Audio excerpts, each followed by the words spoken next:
¿Alguna vez alguien intentó destruirte por pura envidia y terminó destruyéndose a sí misma?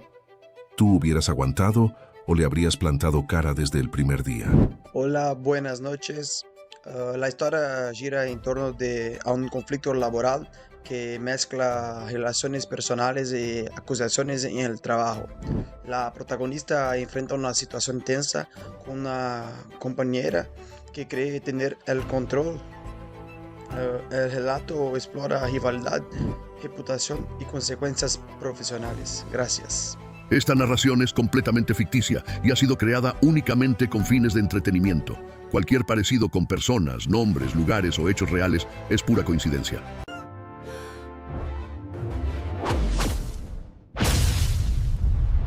Compañera de trabajo presentó una queja en recursos humanos porque coqueteé con el chico que le gustaba, que en realidad era mi novio de hacía 3 años. Se humilló tan mal que renunció 2 semanas después. Me gradué de la universidad con un título en contabilidad y no pude encontrar trabajo durante 5 meses. Eso fue lo primero que pensé cuando la vi entrar a la sala de reuniones ese jueves por la mañana con una carpeta en la mano y una expresión que mezcla la lástima con la superioridad. La expresión de alguien que cree que tiene el control total de la situación. Andrea Salcedo, 29 años. 3 años más que yo en la empresa, cabello siempre perfectamente liso, uñas siempre pintadas del mismo rojo oscuro, la clase de mujer que sonríe cuando te clava el cuchillo. El gerente de recursos humanos, el señor Fuentes, estaba sentado al otro lado de la mesa con una libreta abierta y el ceño levemente fruncido. Me pidió que tomara asiento. Yo no sabía todavía de qué se trataba la reunión. Nadie me había dicho nada. Me habían mandado un mensaje interno a las 8:40 de la mañana. Luciana, preséntate a la sala B a las 9. Urgente. Así, sin más. Llegué pensando que era algo de los reportes de fin de mes. No esperaba encontrar a Andrea ahí sentada, con esa carpeta sobre sus piernas y esa sonrisa que no llegaba a los ojos. Andrea presentó una queja formal contra usted esta mañana, dijo el señor Fuentes sin rodeos. Alega comportamiento inapropiado relacionado con acoso y conducta irrespetuosa en el ambiente de trabajo. Me quedé mirándolo. Luego la miré a ella. Andrea sostuvo mi mirada con una calma estudiada, como si llevara días ensayando ese momento. ¿Acoso? Pregunté. No grité, no me levanté. Simplemente pregunté, porque genuinamente necesitaba que alguien me explicara qué estaba pasando. Ella estuvo coqueteando con Rodrigo delante de mí, dijo Andrea, y su voz tenía ese tono de quien relata una injusticia que le duele profundamente. Sabiendo que yo tengo sentimientos por él, es una falta de respeto total hacia mí como colega y como persona. Hubo un silencio de 3 segundos exactos. Yo conté. 3 segundos en los que el señor Fuentes escribió algo en su libreta, y Andrea acomodó la carpeta sobre la mesa, como si fuera a presentar evidencias en un juicio. Rodrigo es mi novio, dije. Llevamos 3 años juntos. El señor Fuentes levantó la vista. Andrea abrió la boca y la cerró. Por primera vez desde que entré a esa sala, la seguridad en su cara tuvo una pequeña fisura, solo pequeña, porque Andrea era del tipo de persona que nunca admite haber cometido un error, ni siquiera cuando la sorprenden con las manos en la masa. Eso no cambia el hecho de que su comportamiento fue inapropiado para el entorno laboral, dijo ella, recalibrando rápido. Hay formas de actuar con tu pareja fuera del trabajo. Aquí somos profesionales. Lo que Andrea llamaba coquetear era que Rodrigo había pasado a buscarme a la oficina un martes al mediodía para ir a almorzar juntos. Nos dimos un beso en la mejilla frente a la entrada. Eso fue todo, un beso en la mejilla. El tipo de cosa que cualquier pareja hace sin pensarlo 2 veces. Pero Andrea lo había visto desde su escritorio, y algo en ella había decidido que eso era una afrenta personal que no podía quedar sin consecuencias. Salí de esa reunión con una advertencia verbal en mi expediente. Una advertencia. Por darle un beso en la mejilla a mi propio novio. El señor Fuentes dijo que ambas partes debían mantener una conducta profesional y que esperaba que el asunto quedara ahí. Andrea salió detrás de mí con esa misma carpeta bajo el brazo, sin mirarme, con la postura de alguien que acaba de ganar algo. En ese momento no dije nada, no porque no tuviera nada que decir, sino porque entendí algo muy claro mientras caminaba de vuelta a mi escritorio. Andrea acababa de mostrarme exactamente quién era, y esa información iba a serme muy útil. Lo que nadie sabía en esa oficina, ni el señor Fuentes ni Andrea, era que yo llevaba 5 meses buscando trabajo antes de conseguir ese puesto. 5 meses mandando currículums, yendo a entrevistas, llegando a casa con la autoestima por el piso porque nadie quería contratar a una recién graduada sin experiencia. Cuando por fin me llamaron de esa contaduría mediana en el centro, sentí que me habían dado una segunda oportunidad. No era el trabajo de mis sueños, pero era mi trabajo, y no iba a dejar que nadie me lo quitara sin pelear. Pero lo que vino después no fue lo que yo esperaba. Fue mucho peor, y también mucho mejor. 3 días después de la reunión con recursos humanos, Andrea actuó como si nada hubiera pasado. Llegaba por las mañanas, dejaba su cartera en el escritorio de al lado del mío, se servía su café y se sentaba a trabajar sin mirarme, no con incomodidad, no con vergüenza, con la naturalidad de quien está completamente convencida de que hizo lo correcto. Eso me perturbó más que cualquier insulto directo que pudiera haberme dicho. Rodrigo estaba furioso cuando le conté. Estábamos en mi departamento esa noche, él sentado en el borde de la cama todavía con la chaqueta puesta porque acababa de llegar, y yo parada frente a él repitiéndole lo que había pasado palabra por palabra. Su cara fue cambiando a medida que yo hablaba. Primero confusión, luego incredulidad, luego algo parecido a la rabia pero contenida. ¿Presentó una queja formal por eso?, dijo. ¿Por un beso en la mejilla? Por un beso en la mejilla. Se quedó en silencio un momento. Luego dijo que quería ir a hablar con el señor Fuentes para aclarar la situación. Le dije que no. No porque no quisiera que alguien me defendiera, sino porque sabía que si Rodrigo aparecía en esa oficina a aclarar cosas, Andrea iba a presentar otra queja por acoso o intimidación o lo que se le ocurriera en ese momento. Era el tipo de persona que siempre encontraba la manera de ser la víctima, sin importar cómo se desarrollaran los hechos. Déjame manejarlo a mí, le dije. Y lo dije con una calma que yo misma me sorprendió, porque por dentro no estaba para nada tranquila. Lo que no le conté a Rodrigo esa noche, porque todavía estaba procesándolo, era que Valentín, uno de los analistas del área de finanzas, me había dicho algo al pasar esa tarde mientras imprimía unos documentos. Valentín llevaba 4 años en la empresa. Era discreto, trabajador, de los que saben todo lo que pasa en una oficina pero nunca levantan la voz. Me habló en voz baja, casi de lado, como si estuviera comentando el clima. Cuidado con Andrea, dijo. No es la primera vez que hace algo así. Me quedé quieta junto a la impresora. ¿Cómo que no es la primera vez? Él miró hacia los costados antes de responder. Antes de que tú llegaras, había una chica en tu puesto, Renata, muy buena en su trabajo. Andrea le hizo la vida imposible durante meses. Quejas, comentarios al jefe, cosas que desaparecían de su escritorio. La chica terminó pidiendo traslado a otra sucursal. Tomé los papeles de la impresora despacio. ¿Y nadie hizo nada? Valentín se encogió de hombros con la expresión de alguien que ha visto demasiadas cosas injustas para seguir sorprendiéndose. Andrea lleva años aquí, conoce a todo el mundo, sabe cómo moverse. Esa noche no dormí bien. Me quedé mirando el techo pensando en Renata, en esa chica que yo no conocía pero que había estado sentada en mi mismo escritorio, usando la misma silla, respirando el mismo aire de esa oficina, y que había tenido que irse porque Andrea decidió que era un estorbo. Y pensé que si yo me quedaba quieta, si seguía llegando cada mañana y ignorando lo que había pasado, y haciendo mi trabajo como si nada, el siguiente paso de Andrea iba a ser exactamente ese, hacerme la vida tan difícil que yo también pidiera irme, o peor, que me echaran. La traición, cuando viene de alguien con quien compartes 8 horas diarias, tiene una textura particular. No es el tipo de traición dramática que te derrumba de golpe. Es lenta. Es una mirada que dura un segundo de más. Es encontrar un error en tu trabajo que nadie más habría notado y que de repente aparece subrayado en un correo al jefe. Es la sensación constante de que alguien está esperando que cometas un error para usarlo en tu contra. Durante las 2 semanas siguientes, aprendí a reconocer cada una de esas texturas. El primer lunes después de la reunión con Recursos Humanos, el señor Vargas, nuestro jefe directo, me llamó a su oficina para preguntarme por qué el informe de cierre del mes anterior tenía una discrepancia de cifras. Era un error menor, una suma que no coincidía por un decimal. El tipo de cosa que pasa en cualquier contaduría y que normalmente se corrige en 5 minutos sin que nadie haga escándalo. Pero alguien se había tomado el trabajo de revisarlo con lupa y de llevárselo al señor Vargas antes de que yo pudiera notarlo. Yo sabía quién había sido, y el señor Vargas, a juzgar por la manera en que evitó mirarme a los ojos mientras me lo explicaba, probablemente también lo sospechaba, aunque nunca lo dijo. Corregí el error esa misma tarde. Mandé el informe actualizado por correo copiando al señor Vargas y al señor Fuentes, sin dramas, sin explicaciones largas, solo el archivo corregido y una línea que decía: adjunto versión actualizada del informe de cierre. Quedo a disposición para cualquier consulta. Valentín me vio mandar ese correo desde su escritorio y me hizo un gesto discreto con la cabeza, algo que podría interpretarse como aprobación. El miércoles de esa misma semana pasó algo que no esperaba. Rodrigo me llamó al mediodía. Estaba en el estacionamiento de mi edificio de oficinas. Había ido a comer conmigo, como hacía a veces, sin avisarme con anticipación, porque los dos sabíamos que ese era nuestro hábito desde hacía 2 años. Yo bajé, lo vi parado junto a su auto, y justo cuando íbamos a cruzar la calle para ir al café de siempre, escuché pasos detrás de mí. Era Andrea. Salía a almorzar también, con su cartera colgada al hombro, y los lentes de sol ya puestos, aunque el cielo estaba nublado. Se detuvo cuando nos vio, nos miró a los dos, y luego, con una sonrisa muy leve que no llegó ni cerca de sus ojos, dijo: «¡Qué coincidencia!». Rodrigo la miró sin decir nada. Yo tampoco dije nada. Andrea siguió caminando como si fuera la cosa más natural del mundo. Cruzó la calle en dirección contraria y desapareció doblando en la esquina. ¿Esa es ella?, preguntó Rodrigo. Esa es ella. Me apretó la mano. No dijo nada más, pero algo en su cara se tensó de una manera que no había visto antes, y supe que a partir de ese momento, él estaba tan tan pendiente de todo esto como yo. Lo que vino después me lo contó Valentín el viernes al final del día, cuando ya casi todos habían salido y quedábamos solo 3 personas en la oficina. Se acercó a mi escritorio con el abrigo puesto, listo para irse, y me dijo en voz baja que Andrea había estado hablando con Miriam, la secretaria del señor Vargas, sobre mí. No sabía exactamente qué había dicho, pero Miriam le había comentado a él que Andrea estaba preocupada por el nivel de profesionalismo de la nueva contadora y que pensaba hablar con el señor Vargas antes de que terminara el mes. Sentí algo frío en el estómago. No era miedo. Era la certeza de que el tiempo se estaba agotando y que yo tenía que hacer algo antes de que Andrea construyera una narrativa tan sólida alrededor de mí que fuera imposible desarmarla. Esa noche, en mi departamento, abrí el correo de la empresa desde mi computadora personal, no para hacer nada indebido, solo para revisar, para pensar, para recordar exactamente qué había pasado desde el día que llegué a esa oficina y qué podía yo documentar de manera honesta y limpia. Y fue ahí, mientras revisaba los mensajes de los últimos 2 meses, cuando encontré algo que no había notado antes, algo que no buscaba, algo que iba a cambiar todo. No era un error mío, era un error de Andrea, un error que ella había cometido 3 semanas antes de la reunión con Recursos Humanos, en un informe que yo había revisado de pasada sin darle importancia porque en ese momento no tenía ningún motivo para buscar problemas. Pero ahora, con todo lo que sabía, con la historia de Renata en la cabeza y la sonrisa de Andrea en el estacionamiento todavía fresca, lo miré con otros ojos. El informe tenía una inconsistencia grande, no un decimal, no una suma menor. Era una categorización de gastos que no correspondía con los recibos adjuntos. Y si alguien la revisaba con atención, levantaba preguntas serias sobre cómo se estaban manejando ciertos rubros del área. No era necesariamente algo intencional de parte de Andrea, podía ser un descuido. Pero era el tipo de descuido que, si alguien lo reportaba al señor Vargas con la misma diligencia con la que Andrea había reportado mi decimal mal puesto, iba a tener consecuencias muy distintas. Cerré la computadora. Me quedé sentada en la oscuridad de mi sala durante un buen rato. No iba a hacer nada esa noche. Todavía no, porque si lo hacía demasiado rápido, iba a aparecer una venganza. Y lo que yo tenía en mente no era venganza, era justicia. Y la justicia, cuando se aplica bien, no tiene que apurarse. Lo que no sabía era que Andrea estaba a punto de cometer un error mucho más grave. Y esta vez, no iba a necesitar buscarlo yo. La siguiente semana comenzó con calma, demasiada calma. Andrea llegó puntual, hizo su trabajo, no me dirigió la palabra salvo lo estrictamente necesario para pasar un archivo o confirmar una reunión. Yo hice lo mismo. Desde afuera, si alguien nos hubiera observado, habría parecido que éramos 2 colegas perfectamente funcionales que simplemente no tenían mucha relación entre sí. Pero por dentro, yo estaba atenta a todo, a cada correo que mandaba, a cada comentario que hacía en voz alta en la oficina, a cada vez que se levantaba de su escritorio y se dirigía hacia la oficina del señor Vargas. Fue Miriam quien me avisó, sin querer hacerlo. Miriam era de esas personas que hablan mucho sin darse cuenta de cuánto están diciendo. Un martes por la tarde, mientras esperábamos las 2 junto a la cafetera a que terminara de prepararse el café, me dijo en tono casual que el señor Vargas había pedido una revisión interna de los informes del último trimestre, que alguien había hecho una observación y que él quería asegurarse de que todo estuviera en orden antes del cierre anual. ¿Una observación de quién?, pregunté, también en tono casual. Miriam tomó su taza y se encogió levemente de hombros. No sé los detalles, pero el señor Vargas estaba un poco serio esta mañana. Volví a mi escritorio con mi café y con la cabeza trabajando a toda velocidad. Si el señor Vargas estaba revisando los informes del último trimestre, era solo cuestión de tiempo antes de que alguien llegara al informe de Andrea, el que yo había encontrado, el que tenía la inconsistencia en los gastos. Y si llegaban a ese informe antes de que yo dijera algo, iba a parecer que yo lo había ocultado, que lo había visto y me había callado. Esa tarde tomé una decisión. Me acerqué a la oficina del señor Vargas a las 4:30, cuando la mayoría de la gente ya estaba pensando en irse, y toqué el marco de la puerta abierta. ¿Tiene un momento?, pregunté. Me hizo pasar. Me senté frente a su escritorio y fui directa. Le dije que mientras revisaba archivos del trimestre anterior para preparar el cierre anual, había notado una inconsistencia en uno de los informes de área. Le expliqué exactamente cuál era el informe, cuál era la inconsistencia, y le dije que no sabía si era un error de tipeo o algo que requería revisión más detallada, pero que me parecía importante reportarlo antes de que el cierre quedara registrado con esa información. El señor Vargas me escuchó sin interrumpirme. Luego abrió el archivo en su computadora y estuvo en silencio durante un buen rato mirando la pantalla. ¿Cuándo notaste esto?, preguntó finalmente. Hace unos días, dije. Quise asegurarme de estar interpretando bien los números antes de decirte algo. Asintió lentamente. Está bien, voy a revisarlo. Gracias por reportarlo. Salí de su oficina sin saber exactamente qué iba a pasar, pero sabía que había hecho lo correcto. No lo había hecho para hundirla. Lo había hecho porque era mi trabajo, porque yo era contadora, porque para eso me habían contratado, y porque si Andrea iba a construir una carrera destruyendo a las personas que tenía al lado, lo menos que podía hacer era asegurarme de que los cimientos de esa carrera estuvieran expuestos expuestos a la luz del día. Lo que vino después ocurrió más rápido de lo que yo esperaba. 2 días después de mi conversación con el señor Vargas, Andrea llegó a la oficina con cara de no haber dormido. Se sentó en su escritorio sin saludar a nadie, lo cual no era raro, pero había algo diferente en su postura, algo rígido, algo que decía que la noche anterior había recibido una noticia que no esperaba. A las 10 de la mañana, el señor Vargas la llamó a su oficina. Eso tampoco era raro, pero la reunión duró 40 minutos, y cuando Andrea salió, su cara ya no tenía ningún rastro de la seguridad que la había definido desde el primer día que yo la conocí. Se sentó en su escritorio, abrió su computadora, estuvo completamente quieta durante casi una hora. Valentín pasó por mi escritorio a buscar un borrador y me miró de reojo. No dijo nada, yo tampoco. Esa tarde, a las 3:20, Andrea recogió su cartera, se puso el abrigo y salió de la oficina sin decirle nada a nadie. No volvió al día siguiente, ni al siguiente. El viernes, el señor Vargas informó en una reunión breve que Andrea Salcedo había presentado su renuncia y que el puesto iba a ser cubierto internamente en los próximos días. Nadie preguntó por qué. Nadie mostró sorpresa visible. Miriam frunció levemente el ceño y luego asintió como si algo que llevaba tiempo esperando finalmente hubiera ocurrido. 2 semanas. Exactamente 2 semanas desde la queja en Recursos Humanos. Y Andrea Salcedo ya no estaba. Esa noche le conté todo a Rodrigo. Estábamos en el mismo lugar de siempre, mi departamento, pero esta vez yo no estaba parada frente a él, con la tensión acumulada de días difíciles. Estaba sentada a su lado, con una taza de té en las manos, contándole lo que había pasado con la calma de alguien que ya procesó todo. Me escuchó completo. Luego dijo, ¿y cómo te sientes? Pensé en eso un momento. Bien, dije, no contenta de que se haya ido, contenta de que las cosas quedaron como tenían que quedar. Rodrigo asintió. ¿Y tu autoestima? Me reí. Mi autoestima está perfectamente bien. Y era verdad, no porque hubiera ganado algo, sino porque había sobrevivido a algo sin perderme a mí misma en el proceso, sin gritar, sin bajar al mismo nivel, sin hacer nada de lo que pudiera arrepentirme. Pero la historia no terminaba ahí, porque lo que yo no sabía todavía era lo que Andrea había estado haciendo durante esas 2 semanas, lo que había dicho, a quiénes había hablado, y lo que esas conversaciones estaban a punto de traerme de vuelta. El lunes siguiente a la renuncia de Andrea, llegué a la oficina como siempre, a las 8:15. Puse mis cosas en el escritorio, encendí la computadora y noté que Miriam me miraba desde la entrada con una expresión que no supe leer de inmediato. No era la expresión de alguien que tiene una mala noticia, era algo más parecido a la de alguien que sabe algo y no está segura de si debe contarlo. A las 9, el señor Vargas me llamó a su oficina. Me senté frente a él con esa sensación familiar de no saber exactamente qué venía, pero esta vez era distinto. Esta vez él tenía una carpeta sobre el escritorio, y cuando la abrió, vi que había correos impresos adentro. Luciana, dijo, antes de la renuncia de Andrea, ella presentó un documento adicional a Recursos Humanos, una serie de correos que, según ella, demostraban un patrón de conducta inapropiada de tu parte. Lo miré, esperé. Los revisé, continuó, y también revisé el contexto completo de esos correos, incluyendo los que ella no adjuntó. Hizo una pausa. Los correos que ella presentó estaban editados. Les faltaban partes. Cuando los comparé con los registros completos del sistema, el significado era completamente diferente. Sentí algo aflojarse en el pecho. No alivio exactamente, más bien confirmación. Ella seleccionó fragmentos que, fuera de contexto, parecían indicar que tú habías actuado de manera incorrecta con un cliente, pero el intercambio completo muestra exactamente lo contrario. Tú señalaste un error en la facturación. El cliente lo agradeció y el asunto quedó resuelto. Sí, dije. Eso fue en septiembre. Fue un error en la categoría de impuestos de una factura. Lo sé. Cerró la carpeta. La advertencia verbal que se puso en tu expediente después de la primera queja va a ser eliminada. Y quiero que sepas que el informe que tú reportaste la semana pasada, el que tenía la inconsistencia de gastos, fue lo que finalmente hizo que todo esto saliera a la luz. Sin ese reporte, probablemente nadie hubiera revisado el historial completo de Andrea en este momento. No supe qué decir durante un segundo. Luego dije, solo estaba haciendo mi trabajo. Él asintió con una expresión que sugería que esa respuesta le parecía exactamente la correcta. Eso es lo que vimos. Salí de esa oficina con la advertencia borrada de mi expediente y con algo más. La certeza de que Andrea, en su intento de construir un caso contra mí, había cavado su propio pozo. Había reunido correos, los había editado, los había presentado como evidencia, y al hacerlo, había dejado un rastro de sus propias manipulaciones, que era mucho más dañino para ella que cualquier cosa que yo pudiera haber hecho. La traición que ella intentó ejecutar con tanta precisión se había convertido en la prueba más clara de su falta de honestidad. La humillación que quiso imponerme terminó siendo suya. Valentín se enteró ese mismo día, no sé cómo. En esas oficinas la información viaja por canales que nadie entiende bien. A la hora del almuerzo se acercó a mi escritorio y me dijo simplemente, me alegra que haya salido bien. Gracias por avisarme lo de Renata, dije. Eso me hizo estar más atenta. Asintió. Renata era buena también. Lástima que no tuvo el mismo desenlace. Me quedé pensando en eso un momento. En Renata, que yo no conocía, que se había ido a otra sucursal sin que nadie hiciera nada. Y pensé que quizás, sin propósito, ponérselo, lo que había pasado conmigo también era algo de justicia para ella. Esa tarde mandé un correo breve al señor Vargas con el análisis comparativo de 3 informes del trimestre que habían estado pendientes de revisión. No porque quisiera demostrar nada, sino porque ese era mi trabajo, porque yo era contadora, porque habían tardado 5 meses en darme la oportunidad de demostrarlo, y no iba a desperdiciarla. La autoestima, cuando la cuidas bien, no necesita que nadie la valide, pero tampoco viene mal que los hechos hablen por ella. Esa noche, Rodrigo llegó con comida de un restaurante coreano que yo había mencionado una vez de pasada hace semanas. Lo había recordado, pusimos la mesa, comimos sin apuro, y en algún momento él dijo algo que no esperaba. ¿Sabes qué me parece lo más impresionante de todo esto? ¿Qué? Que en ningún momento te vi perder la compostura, ni una sola vez. Lo pensé, por dentro sí la perdí, pero no afuera, y eso es lo que cuenta. Tenía razón, no porque actuar con control sea siempre la respuesta correcta, sino porque en ese caso específico, en ese ambiente específico, con esa persona específica, mantener la calma había sido mi única ventaja real. Andrea esperaba que yo explotara, esperaba que hiciera algo impulsivo que le diera munición. Cuando no lo hice, cuando seguí llegando cada mañana y haciendo mi trabajo bien, no tuvo nada, solo sus propias manipulaciones. Y esas, al final, fueron suficientes para hundirla. Lavamos los platos juntos, con la radio puesta de fondo, y por primera vez en semanas me sentí completamente tranquila, no victoriosa, tranquila, que es mucho mejor. Lo que todavía no sabía era que Andrea, desde su casa, había estado haciendo una última cosa, algo que iba a llegar a mis oídos días después, y que iba a ser el cierre definitivo de todo. Fue Miriam quien me lo contó, un jueves por la tarde, mientras recogía sus cosas para irse. Dijo que Andrea había llamado a la oficina 2 veces esa semana, no al señor Vargas ni al señor Fuentes. Había llamado directamente a la línea general preguntando si yo todavía trabajaba ahí. La primera vez, quien atendió dijo que sí. La segunda vez, Andrea dijo que quería hablar con alguien de recursos humanos para hacer una aclaración sobre el caso que había presentado. El señor Fuentes habló con ella. Miriam no sabía exactamente qué había dicho Andrea, pero sí sabía que el señor Fuentes había sido muy breve y que al final de la llamada le había dicho que el caso estaba cerrado y que cualquier comunicación adicional debía hacerse por escrito a través de los canales formales. Andrea no había vuelto a llamar después de eso. Lo imaginé muy bien. Esa mujer que durante semanas se había movido por esa oficina con la certeza de quien controla todo, sentada en su casa, marcando el número de una empresa donde ya no trabajaba, intentando todavía manejar una situación que ya se le había escapado completamente de las manos. Hay algo muy específico en ese tipo de persona. Alguien que ha pasado años usando la manipulación como herramienta, no sabe qué hacer cuando esa herramienta deja de funcionar. No tiene otro recurso, no tiene otro plan, solo tiene el instinto de seguir tirando de los hilos, aunque ya no estén conectados a nada. El señor Fuentes me informó que la advertencia había sido eliminada oficialmente de mi expediente. Me entregó una copia del memo interno que lo confirmaba. Lo leí, lo doblé, lo guardé en mi cartera. No porque lo fuera a necesitar, sino porque me parecía importante conservar ese papel, como prueba de que las cosas, cuando se manejan con honestidad y con paciencia, eventualmente se acomodan. Valentín me vio salir de la oficina de recursos humanos con el sobre en la mano y levantó una ceja. Le hice un gesto con la cabeza que significaba todo bien. Sonrió con la mitad de la cara y volvió a su pantalla. Esa semana el señor Vargas me asignó el análisis de cierre anual. Era el trabajo más importante del trimestre. Se lo daban normalmente a quien tenía más experiencia en el área. Yo llevaba menos de 4 meses en la empresa. Cuando me lo dijo, en el mismo tono directo de siempre, sin ceremonia, simplemente revisé el plazo y le dije que lo tendría listo. No hice preguntas. No pregunté si estaba seguro de que yo era la persona adecuada. Asumí que lo estaba y que me tocaba responder a esa confianza. Rodrigo me llamó esa noche y cuando le conté me preguntó si estaba nerviosa. Le dije que sí. Me preguntó si iba a poder manejarlo. Le dije que también. Eso es todo lo que necesitaba saber, dijo. Trabajé en el cierre anual durante 12 días. Llegaba temprano, me iba tarde, comía en el escritorio más de una vez. No porque nadie me lo exigiera, sino porque yo quería que ese análisis fuera impecable. Quería que cuando el señor Vargas lo revisara, no encontrara ni un solo margen para la duda. Quería que ese trabajo hablara por mí de una manera que ninguna queja, ningún correo editado, ninguna reunión de recursos humanos pudiera silenciar. El día que lo entregué, el señor Vargas lo revisó durante 1 hora en su oficina. Luego salió, se acercó a mi escritorio y me dijo que era el análisis más ordenado que había recibido en mucho tiempo. Eso fue todo lo que dijo. Y fue suficiente. Lo que Andrea Salcedo nunca entendió, ni cuando presentó su queja, ni cuando editó esos correos, ni cuando llamó 2 veces a una empresa donde ya no trabajaba, era que la única forma de destruir verdaderamente a alguien es convencerla de que no es capaz. Y ella no lo logró. En ningún momento lo logró. Porque yo sabía exactamente para qué había estudiado, exactamente qué podía hacer, exactamente cuánto valía mi trabajo. Y esa certeza, esa autoestima construida sobre hechos concretos y no sobre la opinión de nadie, dije, fue lo único que necesité para sobrevivir cada una de las cosas que ella intentó. La venganza más limpia que existe no hace ruido, no tiene testigos espectaculares ni momentos de gran confrontación. Es simplemente seguir haciendo bien lo que sabes hacer, mientras quien intentó frenarte se tropieza con su propia historia. Pasaron 3 meses desde el día que Andrea se fue. La vida en la oficina encontró su ritmo normal, ese ritmo que existe en cualquier lugar donde la gente se concentra en su trabajo y no en destruirse entre sí. El escritorio que había sido de Andrea lo ocupó ahora Gabriela, una mujer de unos 35 años que llegaba con mate, hablaba poco y hacía su trabajo sin drama. El cambio fue notable. Yo seguí llegando a las 8:15 cada mañana. Seguí tomando mi café antes de encender la computadora. Seguí haciendo los informes con el mismo cuidado de siempre. Pero algo había cambiado. No en la rutina, sino en cómo me sentía dentro de ella. Ya no llegaba a la oficina con esa vigilancia constante, esa tensión de quién sabe que hay alguien esperando que cometa un error. Llegaba y simplemente trabajaba. Y eso, que suena a algo pequeño, no lo era. El señor Vargas me asignó 2 proyectos más en esas semanas. Los entregué a tiempo. Valentín y yo empezamos a almorzar juntos de vez en cuando, la clase de amistad que se construye lentamente en un lugar de trabajo, sin grandes gestos, solo con tiempo y confianza acumulada. Un día, mientras comíamos en el café de la esquina, me preguntó si sabía algo de Andrea. Le dije que no. Me dijo que él tampoco, pero que una conocida en común le había comentado que Andrea estaba buscando trabajo y que no le estaba yendo bien porque varias personas del rubro ya sabían lo que había pasado. No me alegré de escuchar eso, o me alegré un poco, lo suficiente como para admitirlo honestamente, pero no más que eso. El mundo en el que Andrea se movía era pequeño. Los errores que cometió, los correos que editó, la queja que presentó sin fundamento real, habían dejado rastros. No porque yo los hubiera esparcido, sino porque esas cosas siempre dejan rastros. La gente habla, las referencias se piden, y cuando alguien tiene un historial de conducta como el que Andrea construyó, ese historial la sigue. Eso no era mi responsabilidad ni mi mérito. Era simplemente lo que pasa cuando alguien planta cierto tipo de semillas. Rodrigo y yo tuvimos una conversación larga un sábado por la mañana, tomando café en la cocina sin ningún plan especial para el día. Me preguntó cómo me sentía mirando hacia atrás, hacia esos meses difíciles, los 5 sin trabajo, las semanas con Andrea, todo junto. Le dije que me sentía agradecida, no de haber sufrido, sino de haber salido del otro lado sabiendo exactamente qué podía aguantar. Hay cosas que solo aprendes cuando algo te presiona, cuando tienes 5 meses de rechazo y sigues mandando currículums, cuando alguien intenta quitarte lo poco que tienes y tú decides que no va a poder. ¿Y si te hubieran echado?, preguntó. ¿Si Andrea hubiera ganado? Pensé en eso un momento. Hubiera encontrado otro trabajo, dije, y hubiera llevado conmigo todo lo que aprendí. Me miró con esa expresión que él tiene cuando algo le parece correcto pero no quiere decirlo en voz alta porque sabe que yo prefiero llegar sola a las conclusiones. Luego sonrió y me ofreció más café. 6 meses después de que Andrea renunció, el señor Vargas me ofreció un puesto de analista senior con responsabilidad sobre un equipo pequeño. Era un ascenso real, con aumento de sueldo y todo lo que viene con eso. Me lo dijo en la misma oficina, en el mismo tono directo de siempre, sin rodeos. Lo acepté sin dudar. Esa noche llamé a mi madre para contárselo. Ella había vivido conmigo todos esos meses de búsqueda de trabajo. Había escuchado mis dudas. Había tomado el teléfono las noches en que yo llegaba de una entrevista sin resultados. Cuando le dije lo del ascenso, se quedó en silencio un segundo y luego dijo, ¿ves? Yo sabía que ibas a llegar. No respondí nada, solo la dejé hablar. Andrea Salcedo sembró humillación y cosechó exactamente eso. No por ninguna acción deliberada de mi parte, sino porque las personas que se dedican a dañar a otras terminan rodeadas de las consecuencias de ese patrón. Pierden trabajos, pierden credibilidad, pierden la confianza de quienes podrían haberlas apoyado y quedan solas con eso. Yo, en cambio, llegaba cada mañana a una oficina donde me respetaban, hacía un trabajo que me gustaba, volvía a casa con Rodrigo y dormía sin el peso de haberle hecho daño a nadie. Eso no tiene precio. Ningún tipo de venganza calculada vale lo que vale poder cerrar los ojos por la noche sin deber nada. Las cosas terminaron donde tenían que terminar y cada quien cosechó exactamente lo que plantó.